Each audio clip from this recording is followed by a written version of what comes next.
Let's talk about Panto. Now, if you're in the UK, you'll know exactly what I mean. If you're elsewhere in the world, you might not know what I mean by Panto.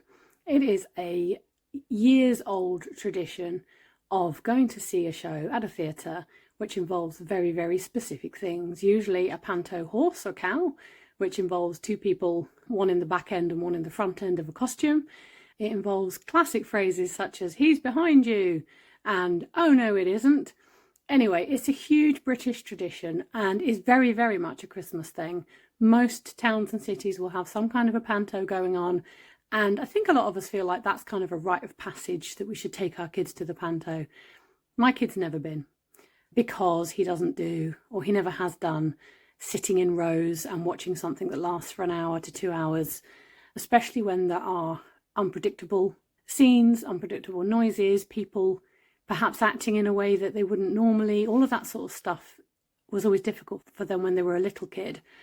And so we just opted out of the whole thing. We did watch a panto on the TV. CBeebies, which is a TV channel here in the UK, usually do put on a panto, which is really accessible because it's on the TV. You can watch it in advance if you want to kind of screen it, make sure there's nothing scary. You can pause bits and explain what's happening, especially when they see characters they usually see in other shows dressed up differently. All of this can just be a little bit harder to follow and a little bit harder to tolerate for highly sensitive and neurodivergent children. So there's nothing wrong with giving panto a miss. You don't have to do it just because it's seen as traditional. All of these Christmas activities are opt-in. It's whatever works for your kid and whatever works for your family.